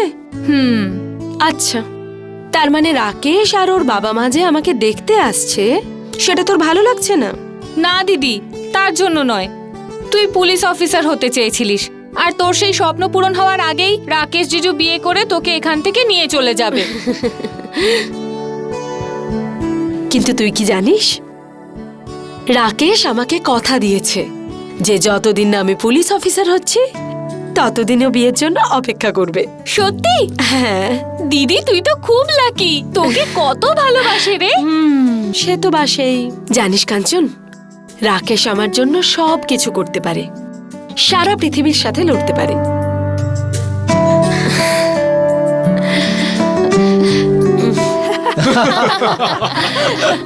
সত্যি আপনারা এসেছেন, খুব ভালো লাগছে। বলছিলাম যে দাদা, গুঞ্জন আর রাকেশ কোচিং এ একসাথে পড়াশুনো করে, আর আমাদের মেয়ে গুঞ্জন ইউপিএসসির প্রস্তুতি নিচ্ছে, এটা তো আপনারা জানেনই। ওর স্বপ্ন হলো ভবিষ্যতে ও পুলিশ অফিসার হবে। দেখুন, এতে আপনাদের কোনো আপত্তি নেই তো? কিরকম কথা বলছেন আপনি? আমাদের রাকেশ সবকিছু বলেছে। আচ্ছা আচ্ছা, হ্যাঁ। আর মিয়া বিবি রাজি তো ক্যা করেগা কাজী। আমাদের ছেলের যাকে পছন্দ তাকেই আমাদের পছন্দ। তাহলে একটু মিষ্টি মুখ করা যাক। নিন না।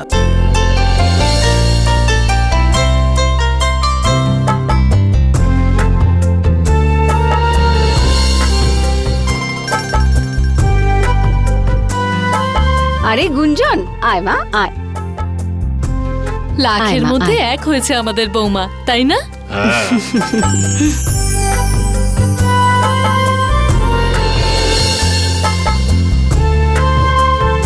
আমার জিজিও কিন্তু কোনো অংশে কম নয়। খুব দুষ্টু আমার ছোট মেয়ে। আরে দিদি, এটা কি? শুভ কাজে দেরি কেন? আরে দিদি, আপনি যদি আগে বলতেন তাহলে আমিও আমার আত্মীয়দের ডেকে নিতাম। এত তাড়ার কি ছিল? কোনো ব্যাপার না, আত্মীয়রা আসবেন। আর তাড়াতাড়ি একটা ফাংশনও করতে হবে। আয় গুঞ্জন, আয় আয় মা, আয়। চল নি কাঞ্চন। জিজু,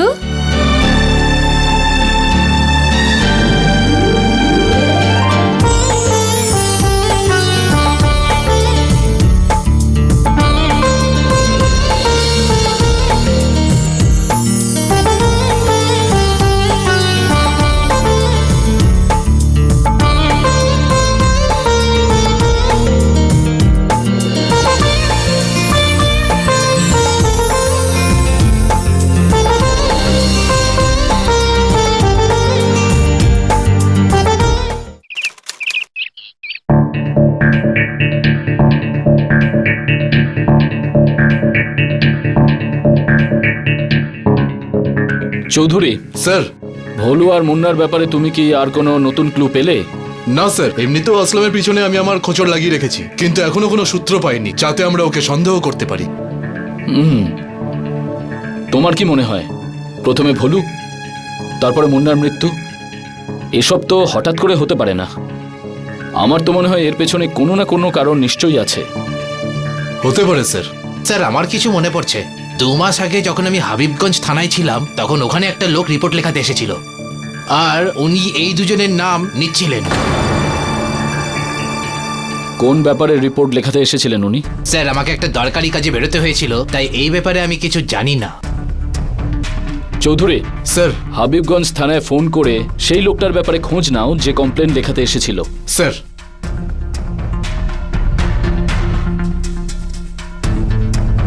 হতে পারে আমরা ওখানে ওই দুজনের মৃত্যুর ব্যাপারে কোনো ক্লু পেয়ে গেলাম।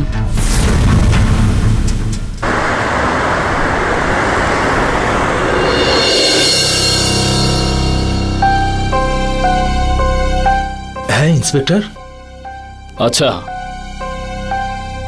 তাহলে আপনি প্রজাপতি, আপনার সাথে হসপিটালে দেখা হয়েছিল, মনে পড়ছে? আগে হ্যাঁ, বলুন কি বলতে চান?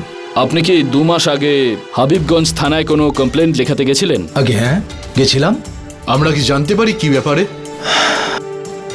আসুন নিজের চোখেই দেখে নিন। আসুন আসুন স্যার, দেখুন এই যে আমাদের বড় মেয়ে গুঞ্জন, যার সম্পর্কে ওই দিন কাঞ্চন হসপিটালে কথা বলছিল, ওরই রিপোর্ট লেখাতে গিয়েছিলাম ওখানে। আমাদের মেয়ে অনেক কর্মক্ষম ছিল, আপনারই মতো ও পুলিশ অফিসার হতে চেয়েছিল। আমাদের দুর্ভাগ্য, পুলিশের গাফিলতির শিকার হয়ে পড়ল। কি হয়েছিল ওর? ওই দিনটা ছিল আমাদের জীবনের একেবারে অন্ধকার দিন, যখন 2 মাস আগে কোচিং ক্লাস থেকে আমাদের মেয়ে বাড়ি ফিরে এলো। আজ কত লেট হয়ে গেল না?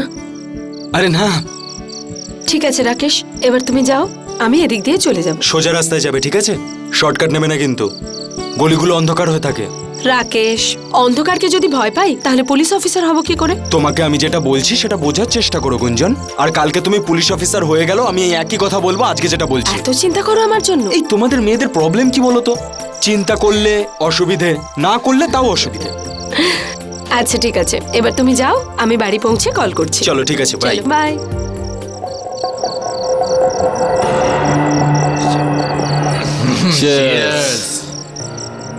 ভাই সত্যি বলবো, 6 মাস আমি জেল খেটে এলাম। মেয়েদের ছোঁয়া পাওয়ার জন্য আমার মনটা ব্যাকুল হয়ে রয়েছে।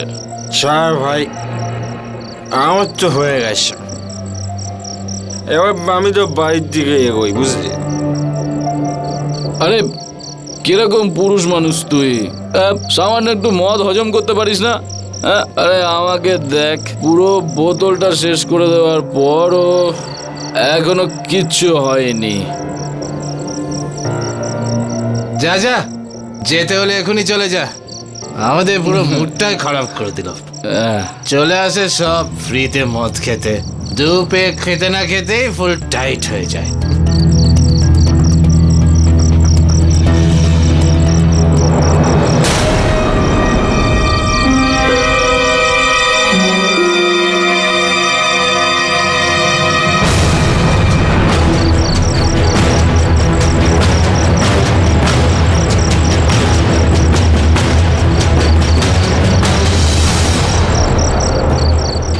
এটা কি করছো?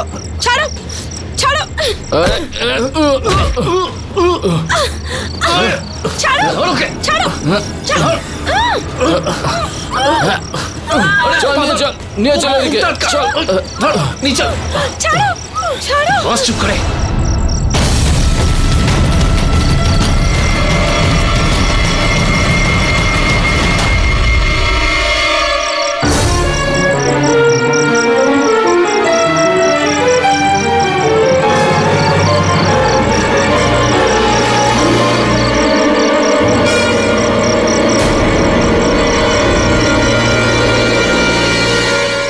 আরে এ তো আমাদেরই বন্ধু, চলে আয় ভাই, এবার তোর পালা।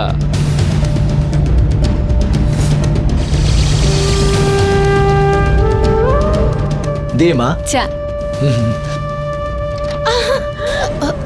দিদি, গুঞ্জন মা। দিদি, দিদি কি হয়েছে তোর? তোর এ কি হলো মা? সাবধানে। ওঠ, ওঠ, সামনে চল, চল চল, সামনে সামনে। দিদি বসে এখানে। কি হলো? সামনে। তোর কি হলো মা? বল বল, কি বলতে চাইছিস মা? বল গুঞ্জন, বল মা, কি বল। হয়েছে কি আমার মেয়েটার? তোর কি হলো? কি হয়েছে তোর? কি হলো? কি হয়েছে? গুঞ্জন কি হয়েছে বল? মা গুঞ্জন, আমরা পুলিশ স্টেশনে যাবো, কমপ্লেন লেখাবো। চল চল তুমি এখানেই থাকো, আমরা এক্ষুনি আসছি। হ্যাঁ চল চল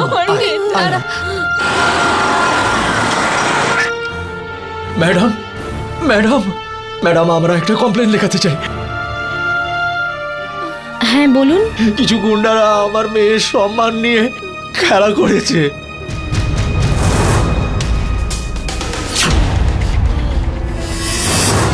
মোবাইল দিয়ে ওর ভিডিও বানিয়েছে।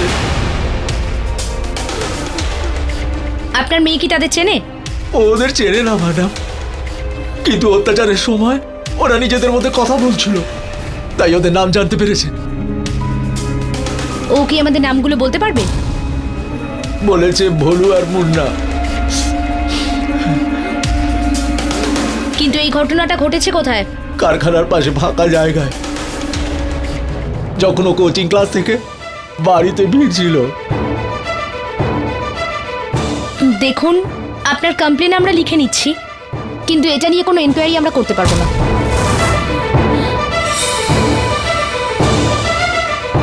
ম্যাডাম, আপনি এই কথা কি করে বলতে পারেন? নিজে একজন লেডি হয়ে এই কথা কি করে বলছেন আপনি? আপনার তোর কষ্টটা বোঝা উচিত, তাই না? এত বড় দুর্ঘটনা হয়ে গেল। দেখুন, ব্যাপারটা বুঝতে পারছি, কিন্তু এই যে ঘটনাটা ঘটেছে সেটা আমাদের এরিয়া নয়, তাই আমরা কোনো স্টেপ নিতে পারবো না। তাহলে আমরা কোথায় যাব ম্যাডাম? আপনি গোবিন্দপুরা পুলিশ স্টেশনে গিয়ে দেখুন। আরে আপনাদেরকে তো বললাম ওই এরিয়া আমাদের থানার মধ্যে পড়ে না, তাহলে আপনার কমপ্লেন আমরা কিভাবে নেব? উনি যে জায়গার কথা বললেন ওই এরিয়াটা রেলওয়ে পুলিশ স্টেশনের, আপনাদের কমপ্লেন ওখানে গিয়ে লেখান। আরে আপনারা মানুষ নাকি জন্তু? আমরা হাবিবগঞ্জ থানায় গেছিলাম রিপোর্ট লেখাতে, কিন্তু ওরা আমাদের এখানে পাঠিয়ে দিল। এখন আপনি আবার আমাদের ওখানে পাঠাচ্ছেন। দেখতে পাচ্ছেন না আমার দিদির কি অবস্থা হয়েছে? আমরা কমপ্লেন তখনই নেব যদি সেটা আমাদের এরিয়ার মধ্যে পড়ে। এরিয়া এরিয়া এরিয়া, কখন থেকে একই কথা শুনবো আমরা? ওখানে গেলে যদি ওরা আবার আমাদের এখানেই পাঠিয়ে দেয় তো আমরা কি করতে পারি বলুন স্যার, আমরা কি করব? আপনারা সোজা রেলওয়ে পুলিশ স্টেশনে যান, ওরা কিচ্ছু বলবে না, আপনারা কমপ্লেন লেখাতে পারবেন। স্যার, আপনাকে লিখতেই হবে। এখন যান না, আমার আরো কাজ রয়েছে, যান আপনারা। কাঞ্চন, দিদি তুই চুপ কর মা। গুঞ্জন, কি হয়েছে মা? গুঞ্জন, কি হয়েছে মা? দিদি দিদি কি আরে তুই হয়েছে? ঠিক আছিস তো?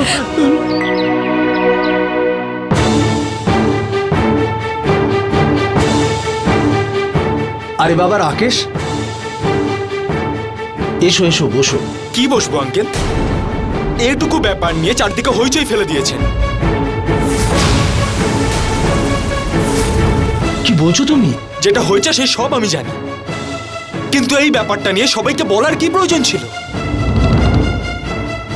ঠিক আছে, আমি কিচ্ছু বলবো না, যা হয়েছে আমি অ্যাকসেপ্ট করে নেব, কিন্তু আঙ্কেল আমার ফ্যামিলি আছে, আত্মীয় স্বজন আছে, তারা এই বদনাম নিয়ে কি করে সারা জীবন বেঁচে থাকবে? জিজু, তুমি দিদিকে নিজের ফ্যামিলি বা আত্মীয় স্বজনের কথায় পছন্দ করনি কিন্তু, আর দিদির এখন তোমার সাপোর্টেরই বেশি প্রয়োজন, আর তুমি এসব উল্টোপাল্টা কথা বলছো। দেখো কাঞ্চন, আমি বাধ্য, আর আমি চাইলেও গুঞ্জনের সঙ্গ দিতে পারবো না। So I am sorry. বাবা রাকেশ, আমার কথা তো জিজু। শোনো বাবা। রাকেশ,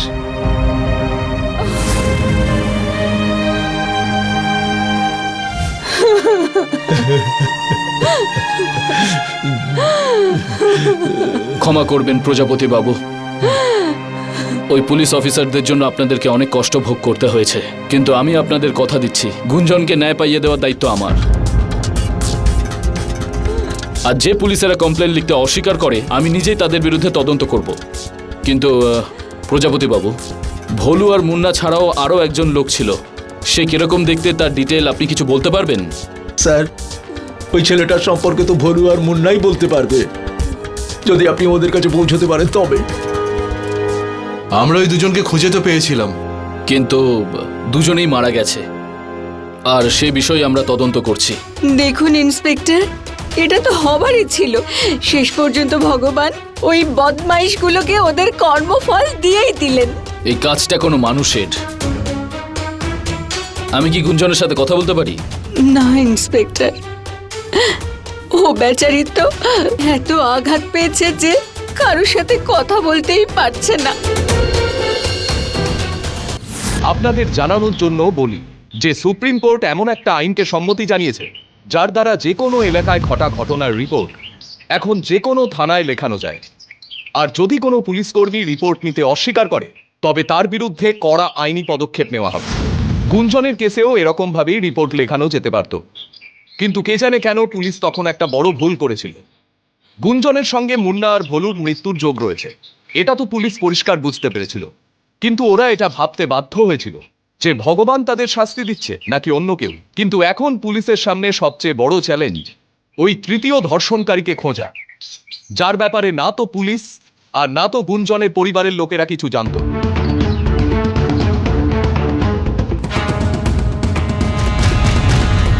চৌধুরী স্যার, গুঞ্জনের রেপ আর ভোলু আর মুন্নার মার্ডার, আমার মনে হচ্ছে এসবের কানেকশন গুঞ্জনের রেপের সাথে নেই তো? হতে পারে স্যার। কে ওদেরকে মারতে পারে?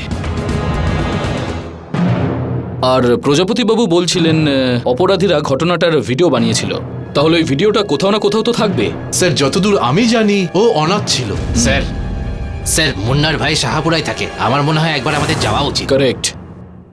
চৌধুরী, আমাদের ওর বাড়ি যাওয়া উচিত। স্যার চলো।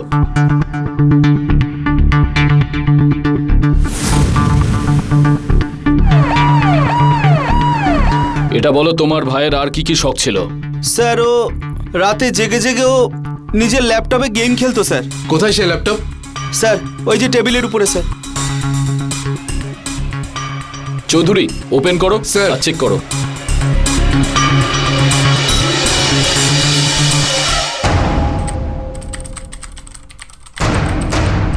স্যার, এই সেই রেপের ভিডিও। ওপেন করো।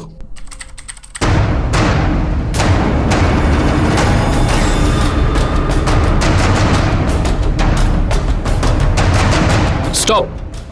ব্যাক করে আবার প্লে করো।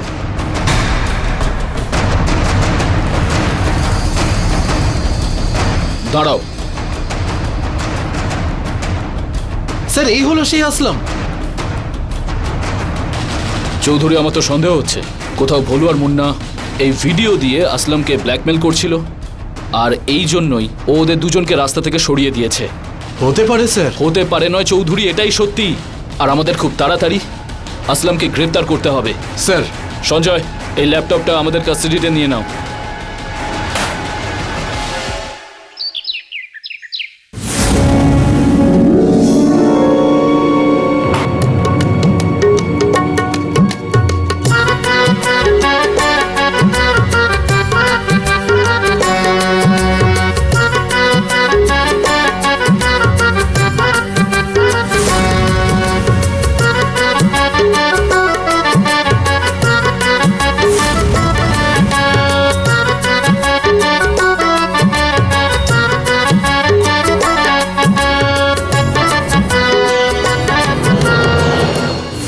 আরে, থেমে গেলেন কেন বাবু? খান না। আমার বাবাও তো এসব খান বাড়িতেই। আজ না আমার মায়ের শরীরটা একদম ভালো নেই, সেই জন্যই আজ আমি এসেছি কাজে। ও, তাহলে এই ব্যাপার। তাহলে এক কাজ করো, কাল থেকে তুমি এসো কাজে, তোমার মাকে মানা করে দিও। কিন্তু বাবু, আমি এলে কিন্তু একটু বেশি লাগবে। হ্যাঁ। আরে একটু বেশি কেন, তোমার জন্য তো আমি সিন্ধুকের দরজা খুলে দেবো। এক কাজ করো, এই নাও কিছু অ্যাডভান্স রাখো।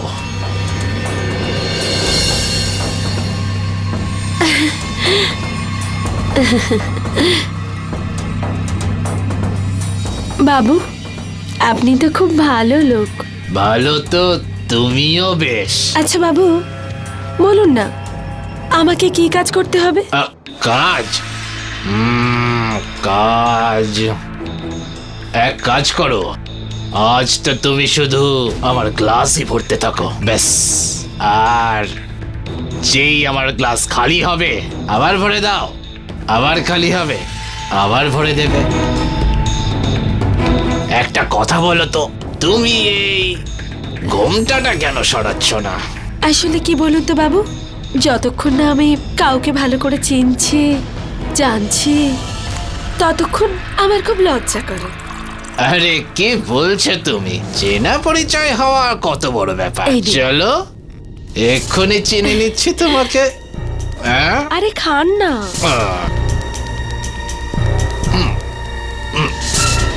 আহ,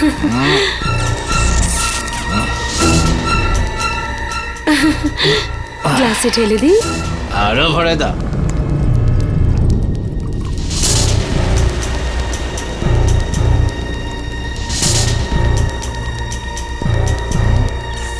খান।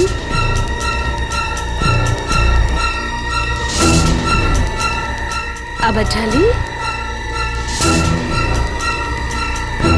উঠিয়ে তুলে নিয়ে যাব তোমাকে। সুন্দরীর ঘুমটা তো তুলে।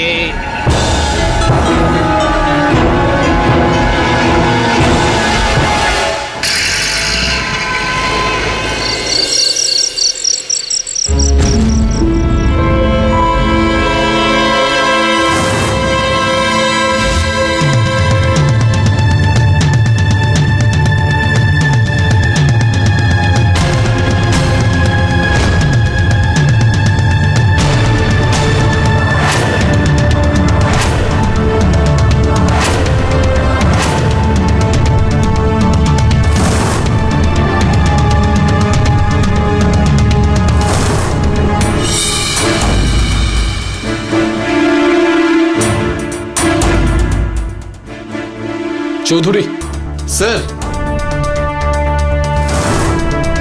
এই জিনিসগুলো তো আমরা লেডিস স্লিপারেই দেখতে পাই। Yes sir. এক্ষুনি চলো। Sanjay, yes sir. তাড়াতাড়ি অ্যাম্বুলেন্স ডাকো, লাশটাকে পোস্টমর্টমে পাঠাও, ঠিক আছে? স্যার।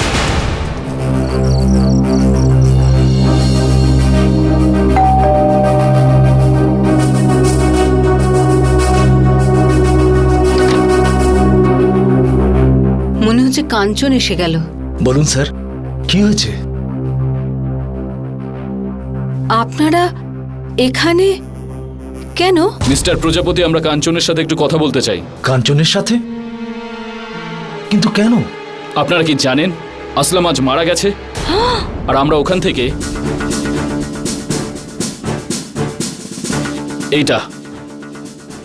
এইটা পেয়েছি। এটা কি স্যার? বুঝতে পারলাম না। সবকিছু বুঝতে পারবেন। কাঞ্চন, কাঞ্চন এসে গেছে।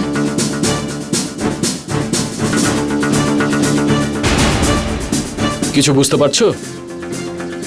এটা এটা এটা তো আমার জুতোর। কোথায় তোমার চপ্পল? ওইদিকে র্যাকে আছে। চলো দেখাও।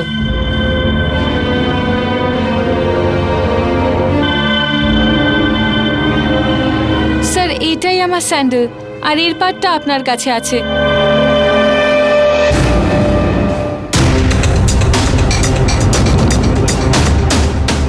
ঠিক আছে। কি হলো? এই সব খুন তুমিই করেছো। স্যার না, আমায় বিশ্বাস করুন, আমি এরকম কাজ করিনি। সেই সিদ্ধান্ত তো আদালত নেবে। একে নিয়ে চলো। না মা, না না ইন্সপেক্টর, আমার মেয়ে এরকম করতে পারে না। সত্যি আমি করিনি কিছু। আপনি এরকম করে ওকে মিথ্যে অপবাদ দিতে পারেন না। আপনি ছেড়ে দিন ওকে। দেখুন, আমাদেরকে নিজেদের কাজ করতে দিন। এই সব সিদ্ধান্ত আদালত নেবে। চলো। আপনি কেমন করে ওকে এভাবে সঙ্গে নিয়ে যেতে পারেন? দাঁড়ান। যখনই কোনো নতুন মেয়ের শিকার আমরা করি, তখন আমরা একসঙ্গে তার মজা নিই। আর এখন এই 2 মাস আগেই না একটা কলেজের মেয়ের মজা নিয়েছিলাম।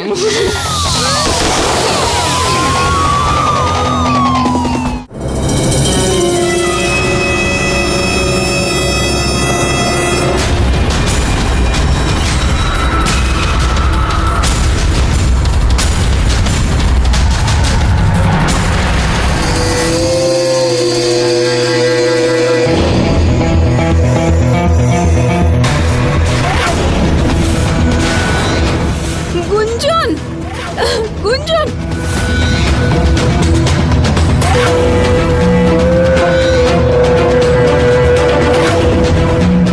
গুঞ্জন, গুঞ্জন।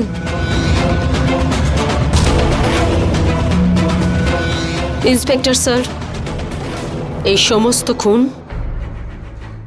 কাঞ্চন নয়, আমি করেছি।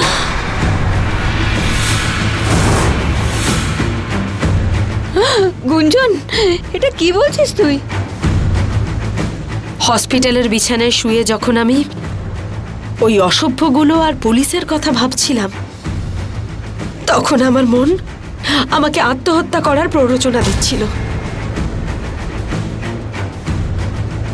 কিন্তু আমার বাঁচার একটাই আশা ছিল, আর সেটা ছিল রাকেশ। কিন্তু যখন সেদিন হসপিটালেও দেখো কাঞ্চন, আমি বাধ্য, আর আমি চাইলেও গুঞ্জনের সঙ্গ দিতে পারবো না। তখনই আমি এই সিদ্ধান্ত নিয়ে ফেলি। আমার জীবন তো নষ্ট হয়েই গেছে, কিন্তু জানি না ওই শয়তানগুলো আরো কত মেয়ের জীবন নষ্ট করবে। আর তখনই আমি এই প্ল্যান করি।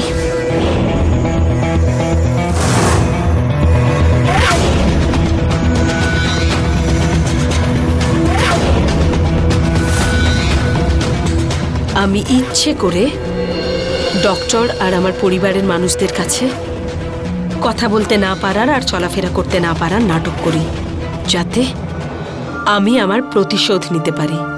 আর প্রত্যেক রাতে ওই দুই শয়তানের খোঁজ করতে থাকি। আর একদিন আমি খোঁজ পেয়েও গেলাম। পরের বার যদি টাকা কম পাই না, মাল দেবো না। চল।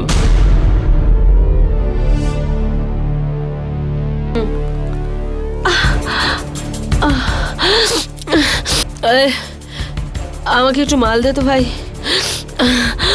খুব কষ্ট হচ্ছে আমার। তোকে কে বলেছে কেন মাল পাওয়া যায়? মুন্না।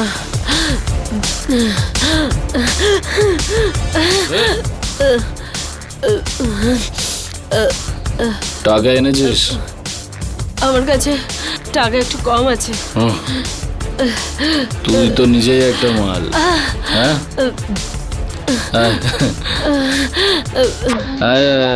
বস বস বস, নে খা। দেবো?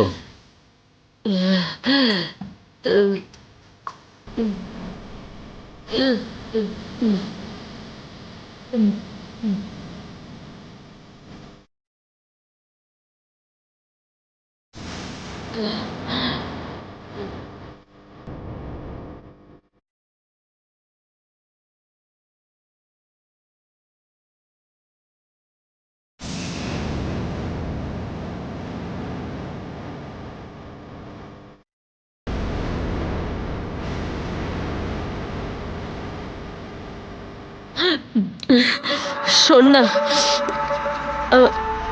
আমাকে একটু এইটা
তারপর আমি মুন্নাকে মারি।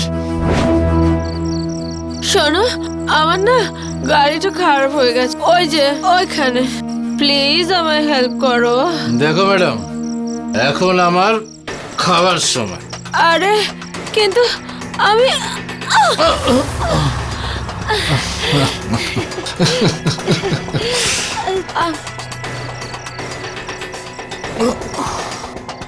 আমি এত রাতে কোথায় যাব? আমি আমি আমি জয়েন করতে পারি প্লিজ? নিশ্চয়ই।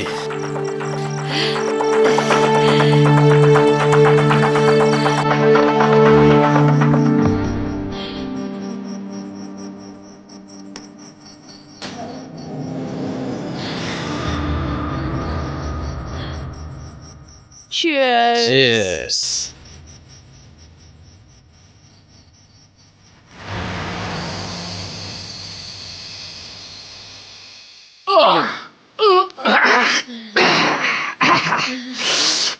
আচ্ছা, এই গ্যারেজটা কার? এই গ্যারেজটা আমারই ভেবে নাও। তোমারই ভেবে নেওয়া মানে? তুমি হ্যাঁ? কি এটার মালিক নও? আমি এটার মালিক নই, আমি এর মালিকের মালিক। মালিকের মালিক? তার মানেটা কি হলো? যখনই কোনো নতুন মেয়ের শিকার আমরা করি, তখন আমরা একসঙ্গে তার মজা নিই। আর এখন এই 2 মাস আগেই না একটা কলেজের মেয়ের মজা নিয়েছিলাম। আচ্ছা, তোমার মালিকের নাম কি? আসলাম। আমরা ওকে ভালোবেসে ভাই বলে ডাকি। মানে হলো তোমরা খুব ভালো বন্ধু। আর এই লাস্ট ড্রিঙ্কটা তোমার জন্য। হ্যাঁ হ্যাঁ, বানাও, কারণ তোমার হাতে বানানো মদ খাওয়ার মজাটাই আলাদা। নাও, খাও।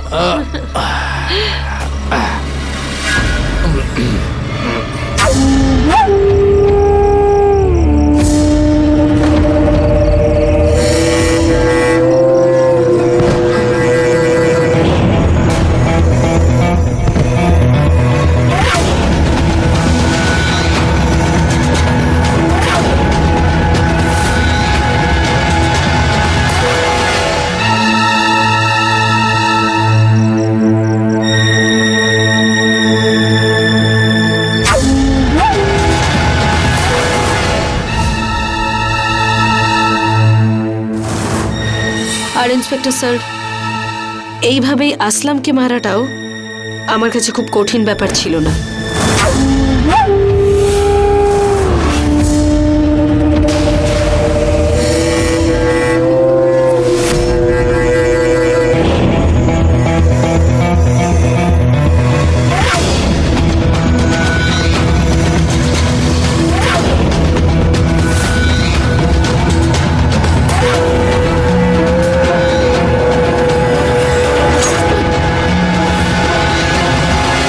পুলিশ গুঞ্জনের রিপোর্ট না নেওয়া পুলিশ কর্মীদের বিরুদ্ধে অ্যাকশন নিয়েছিল আর ওদের সাসপেন্ড করেছিল।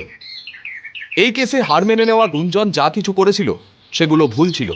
ও যদি ভালো করে ভেবে দেখত তাহলে অবশ্যই অপরাধীদের আইনের মাধ্যমে শাস্তি দিতে পারত, কিন্তু ও সেটা করেনি। আর আইনের বদলে নিজেই অপরাধীদের শাস্তি দেওয়ার মতো ভয়ঙ্কর রাস্তা বেছেছিল। গুঞ্জন একজন সাহসী মেয়ে ছিল, যে পুলিশে ভর্তি হয়ে দেশের সেবা করতে চেয়েছিল, কিন্তু রাগের বশে নেওয়া একটা সিদ্ধান্তের ফলে আজ ও একজন অপরাধী। এই মামলায় গুঞ্জনের হবু বর রাকেশও একভাবে দায়ী ছিল। এমন সময় ও গুঞ্জনের পাশে থাকেনি। যদিও এই খারাপ সময় গুঞ্জনের পাশে থাকতো তাহলে হয়তো গুঞ্জন অপরাধী হতো না। পুলিশ গুঞ্জনকে মুন্না, ভোলু আর আসলামের খুনের অভিযোগে অভিযুক্ত করে জেলে তো পাঠিয়ে দিল, কিন্তু ওদের কাছে গুঞ্জনের বয়ান ছাড়া আর কোনো প্রমাণ ছিল না। কিন্তু ও আইনের চোখে অপরাধী ছিল। ওর কৃতকর্মের জন্য ওর বাকি জীবনটা ওকে জেলের বরাতের পেছনেই কাটাতে হবে। কিন্তু আইন এটাও বলে যে কেউ যদি অপরাধীকে অপরাধ করতে বাধ্য করে তাহলে সেও অপরাধী। যদি পুলিশ গুঞ্জনের রিপোর্ট লিখত তাহলে হয়তো ও এই পদক্ষেপ নিত না।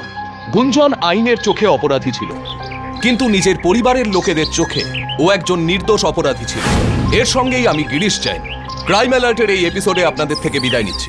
আবার দেখা হবে একটা সত্যি ঘটনা নিয়ে। ততক্ষণ বি অ্যালার্ট, বি সেফ।